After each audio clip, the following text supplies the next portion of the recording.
当太阳的光线穿过树叶，洒在恩恩和月月的脸上时，他们知道今天将是一个特别的日子。这一天，他们决定在家门口的森林中探险。森林里的树木高耸入云，阳光透过树叶的缝隙洒下斑驳的光影。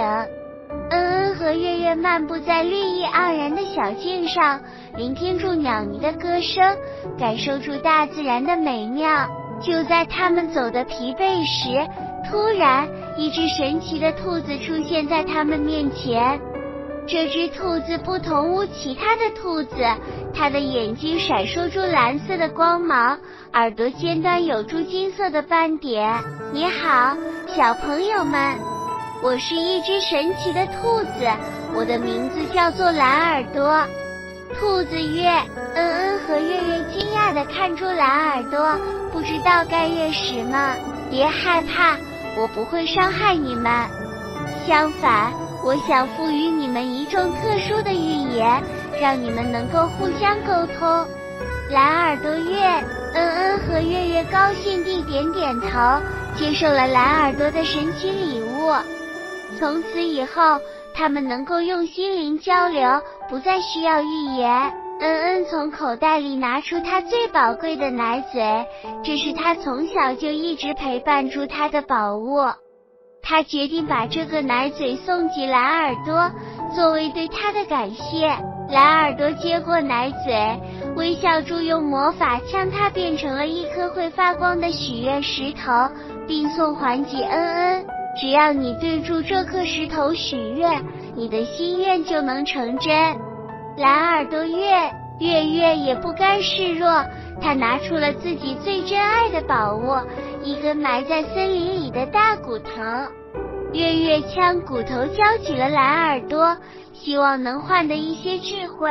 蓝耳朵接过骨头，用魔法赋予了月月高高的智慧和善解人意的态度。从那天起，月月不仅成为了恩恩的忠实伙伴，还成了森林里所有动物的智者。恩恩也不再需要吸奶嘴啦。小朋友们，你们还需要奶嘴吗？如果你也想跟恩恩一样，不再需要奶嘴，那么我帮你们向蓝耳朵许愿，请他赐予你们神奇的力量，让你们快快长大，不再需要奶嘴了。蓝耳朵除了赋予恩恩和月月特殊的预言能力之外，还拥有其他神奇的能力，其中一些包括时间旅行。蓝耳朵可以穿越时空，前往过去或未来的世界。他曾经带领过许多冒险者探索不同的时代，见证历史的变迁。治疗能力，蓝耳朵的存在对无受伤的生物有助治疗的效果。它的触摸可以缓解疼痛，加速伤口的愈合。心灵感应，蓝耳朵能够读取他人的思想和情感，它可以帮助人们理解彼此，建立更深的连结。梦境导航，蓝耳朵可以进入梦境，引导人们探索自己的内心世界。他曾经帮助一位失眠的艺术家找回创作灵感。蓝耳朵的神奇能力使他成为了森林中一个受人尊敬的存在，也是恩恩和月月探险之旅中的重要伙伴。恩恩和月月感谢蓝耳朵，并承诺会好好使用这些礼物。他们继续在森林里探险，享受住他们之间新建立的沟通和理解。恩恩和月月继续探险，他们遇到了一只狡猾的狐狸，它的毛皮如红宝石般闪耀，眼睛里透着聪明。狐狸告诉他们一些关于星星的秘密，比如如何用星星画出一幅美丽的图案。接着，他们遇到了一只欢快的小鸟，它的羽毛五彩斑斓，歌声悦耳动听。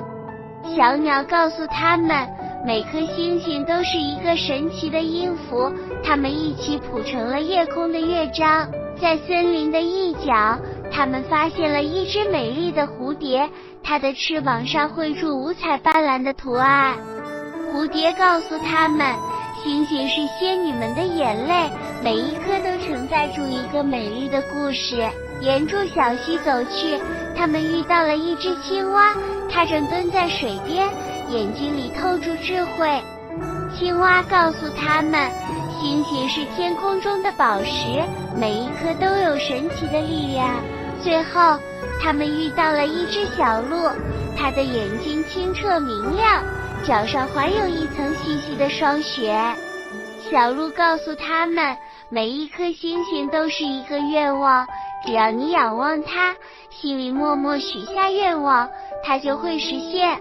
好啦，今天的故事就到这边结束啦，让我们继续期待恩恩跟月月下一次的冒险故事吧。